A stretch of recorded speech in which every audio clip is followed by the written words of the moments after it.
Halo, salam sejahtera untuk kita semua. Perkenalkan, nama saya Yosep Ande. Saya mahasiswa program studi ilmu komunikasi fisik Unwira, konsentrasi jurnalistik. Pada kesempatan ini saya akan coba mempresentasikan layout surat kabar yang telah saya buat pada beberapa pekan yang lalu untuk memenuhi prasyarat mata kuliah dari teknik menata dan menyunting surat kabar. Perlu saya jelaskan secara garis besar bahwa sebuah surat kabar ketika diterbitkan itu telah melalui sebuah proses yang sangat panjang, mulai dari proses pengumpulan berita, proses pengeditan, sampai pada percetakan dan diekspor atau dipublikasikan, dibagi-bagikan kepada seluruh masyarakat. Oleh karena itu, pada kesempatan ini saya akan coba memberikan beberapa pengetahuan tentang bagaimana menata dan menyunting surat kabar. Untuk contoh surat kabarnya, saya akan memakai layout surat kabar yang telah saya buat. Adapun nama surat kabar yang telah saya buat itu saya memberi nama Update News. Di sana saya memberikan nama Update News karena berita-berita yang saya publikasikan dalam surat kabar saya tersebut adalah berita-berita yang sangat baru. Oke, langsung saja bisa teman-teman lihat di samping kiri saya. Di sana ada gambaran satu halaman layout surat kabar yang telah saya buat pada beberapa pekan yang lalu.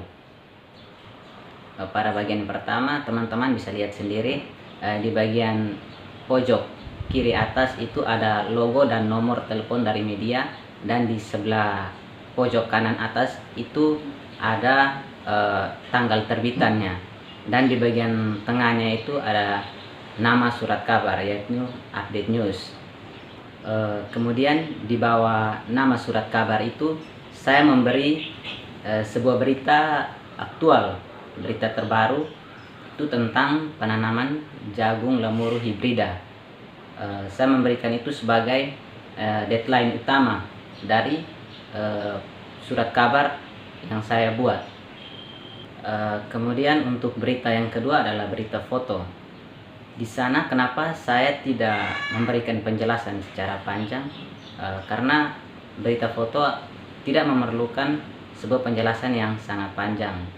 Dalam berita foto itu cukup menampilkan caption tentang apa yang terjadi dalam peristiwa tersebut.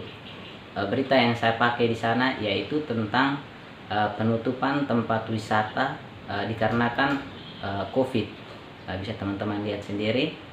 Terus untuk berita yang ketiga, saya memakai berita spot news atau berita ringan, yakni tentang ujian dari anak-anak sekolah yang dilaksanakan di rumah saja. Untuk penataan berita sama, judulnya saya menggunakan balance makeup, rata kiri dan rata kanan. Dan untuk penjelasan atau penulisan isi dari berita tersebut, saya menggunakan sistem 3 kolom. Dan yang terakhir adalah berita opini. Berita opini ini saya tempatkannya di bagian paling terakhir, karena menurut saya sebuah berita pendapat itu lebih pasnya dipasang pada bagian bagian paling terakhir dari sebuah layout surat kabar. Untuk penataan judulnya saya memberikannya agak berbeda dari berita sebelumnya.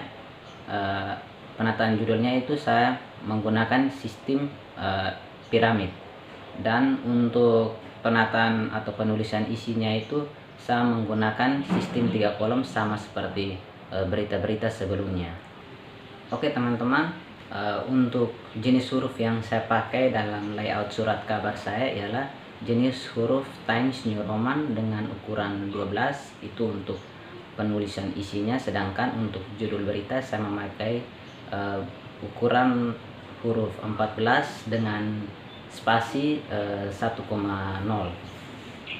Oh ya teman-teman, hampir saya lupa, di sana ada iklan yang saya pasang dalam layout surat kabar saya. Adapun tujuan dari pemasangan iklan ini ialah sebagai bentuk atau cara dari sebuah media untuk mendapatkan sebuah pemasukan. Oke teman-teman, itulah layout sederhana surat kabar yang telah saya buat. Memang tidak terlalu sempurna, tetapi di sini saya hanya ingin menyampaikan bahwa sebuah surat kabar atau sebuah pemberitaan yang dipublikasikan itu tidak semata-mata dipublikasikan begitu saja, tetapi telah melalui berbagai proses yang sangat panjang, mulai dari bentuk penataan dan bagian seleksi berita-berita yang layak untuk dipublikasikan. Dan berita-berita yang telah saya pasang dalam layout surat kabar saya itu adalah berita-berita yang telah melalui sebuah seleksi panjang. Itulah penjelasan singkat saya terkait pembuatan layout surat kabar. Semoga bisa bermanfaat untuk kita semua.